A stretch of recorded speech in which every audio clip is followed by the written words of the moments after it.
Hey everyone, welcome back to another episode. It's Ryan Rice. Well, today it's our first day out in Murrells Inlet. We're going to make a playlist out of this for Murrells Inlet, South Carolina 2023. We are going to spend the week up here doing a lot of saltwater fishing, chasing redfish, chasing trout. We had some redfish in the boat today, which was nice. Today was more of a scouting day, so we just know where to fish next time we come out, etc. And we're going to be doing some artificial fishing, and we're going to be doing some live bait fishing. So come along for the ride. I hope you guys enjoy this episode and the whole series that we're going to make while we're up here.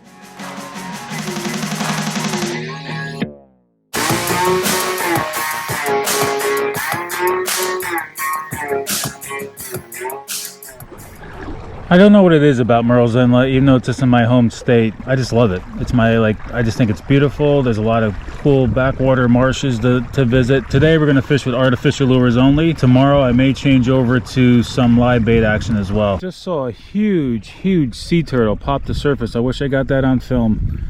Oh, he went down. That would have been awesome, guys, to see on film. Man, wish I had my camera rolling. Right, here's the best part. Put this Torpedo at half throttle, going with the current. I'm still doing 5.6 miles per hour and barely using any power. That's great. So that's why we kind of like to play the tides, just to conserve battery and be able to cover more water. One good thing about a kayak is that we can get shallower. Even in tidal water, you still have to watch. So my minimum I've gotten with this so far, it's about, I think 11 inches is the shallowest I could go with the Torpedo down. So you still have to watch. You know, I know this water very well, being back here many times with my boat, but you can see in front of us there's quite a few fishermen already staging where I wanted to fish. So we're gonna see how much farther we can get back than we used to with our boat, and I know we can. Even if I pull the motor up and paddle, that's what our plan is, because I've been back here numerous times with charter fishermen and caught fish on live bait with a jig head.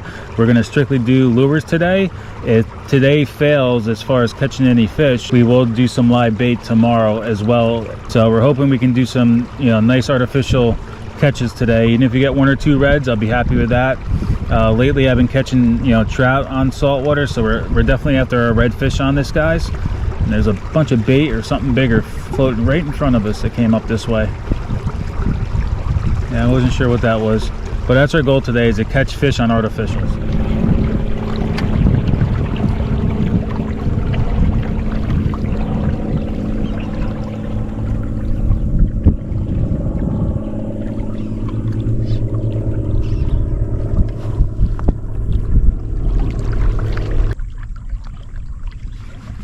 Alright guys, fish on.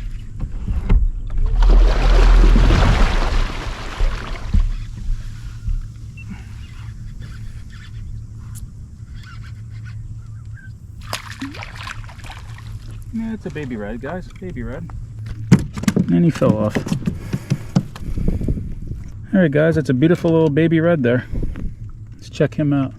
We had to do a quick turn there because of the oyster bars there. Little baby red. We got that on the Easy Shrimp from Z-Man. We got it just rigged up on the jig head. It's not really staying the way it should, because you should be using like an like an underbelly weight hook, but I don't have a small enough one for this. So we're just going to work on the with the jig head. Obviously it worked right there. It's a little bigger of a red. A little bigger, guys, a little bigger.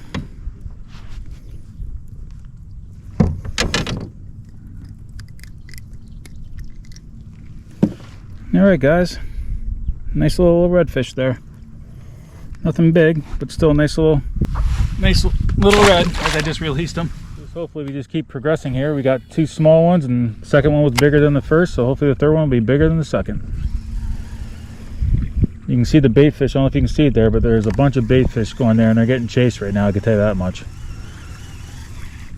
Big time.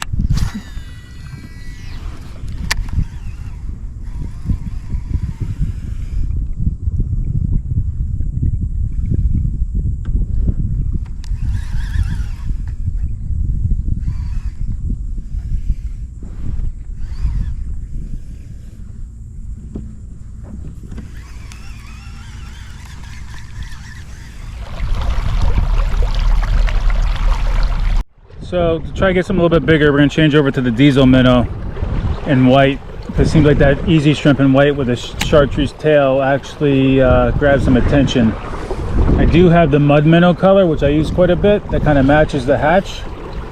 But I think we're going to stick maybe with the whites and the pearl whites if that's going to, you know, pop a little bit more for these fish to go after than just the natural color. Alright guys, we're going to go up current. We're going to change locations for a little while. Try some other little backwater coves and see if you got any other, you know, larger fish that kind of just went to the backwaters and stayed out of the main waters here. So it's going to take us a little while to get where we want because the current's so strong. So and I don't want to, you know, kill the battery so soon and in my fishing. So we're just going to take a slow ride up. So I'll be back with you guys shortly.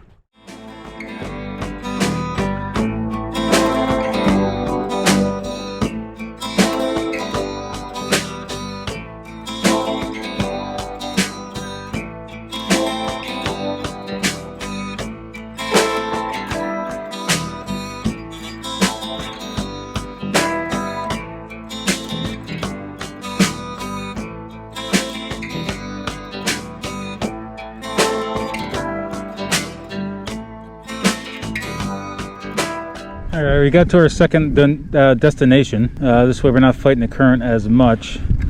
We're going to stick with the diesel minnow for a minute, but if it's hard to catch fish on this and there's nothing that big back here, we'll change back to the easy shrimp. It's a little calmer back here, the current's not as strong. Enjoy the day instead of fighting the current so much, even though that's where the fish are. We're going to try to still find them back here in a little bit more calmer waters, because right now the current's super strong. When it dies down a bit, then maybe we'll change it up.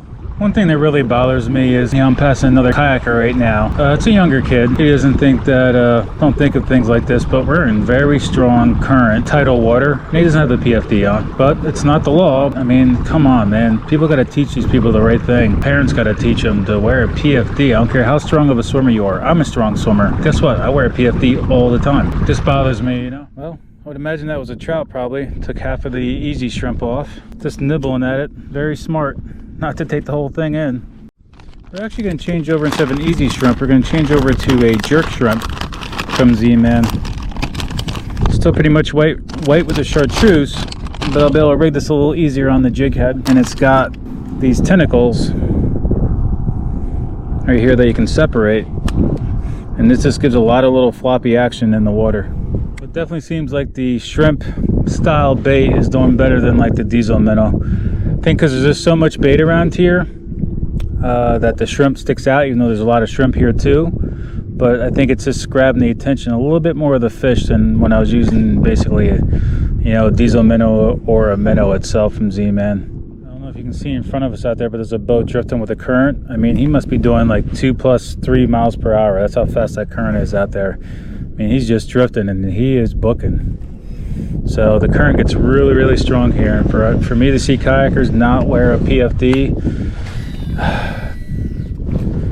it really bothers me, just because, you know, the safety of them. I always feel bad when I hear these stories of these kayakers, you know, going missing.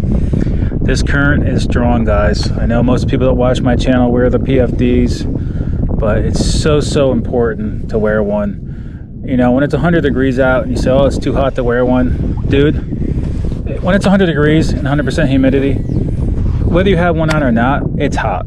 So it doesn't even make a difference.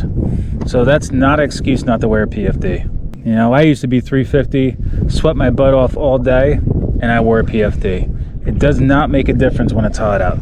If you want to work on your tan and go shirtless with no PFD, do that at home, please. I'm just saying this stuff for your own safety, not to be a jerk or be a you know, law enforcement agent, but please just wear your PFD. Just wear it. That's all I can say. So I'll stop preaching about it on this episode, but please just wear it. All right, guys, it's Frogger time. Time to cross the main channel. Hang tight. All right, we're gonna pick the right timing here with the boat traffic to get across this.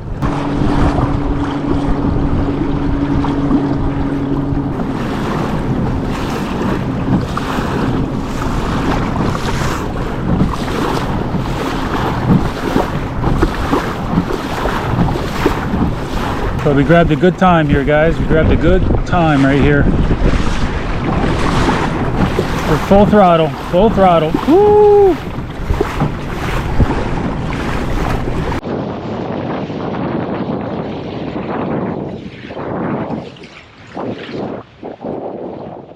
all you young bucks out there, if you don't know what Frogger is, it was a video game that I grew up with, and you were a frog and you jumped across like a 4-lane highway in between cars and you couldn't get hit.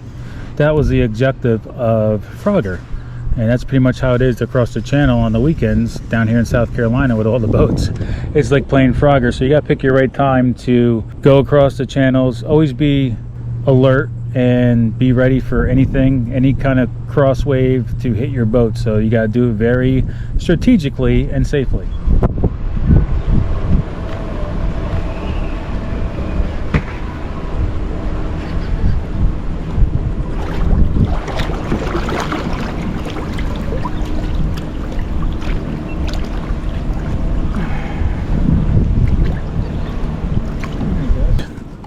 Forgot what kind of fish this is, but we got another one. Ugly looking bastard. He was on the bottom by the dock there.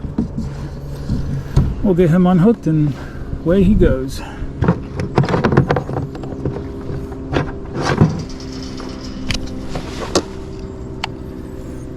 Another scary looking little fish. Thanks.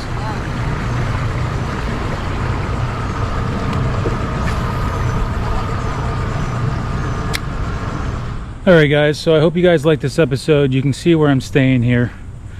So I got my kayak right on the dock over here, so it's easy for me to go out. It's high tide now, so the water comes up. But at low tide where I'm staying, this does turn into mud. So I do have to play the tides a little bit when I'm here. It's not horrible, so there's a little bit of part of the day where I can't go out. You can see how I have it just staged on the dock there. I just drop it in the water and I go. So it's going to be a fun week. There's going to be lots of content for you guys, so I hope you guys come along for the ride. I'm going to label the playlist as Murrells Inlet 2023, and I'll be putting a lot of content out for it. So I will see you guys next time. As always, be safe, and I'll catch you on the water. Thanks for watching.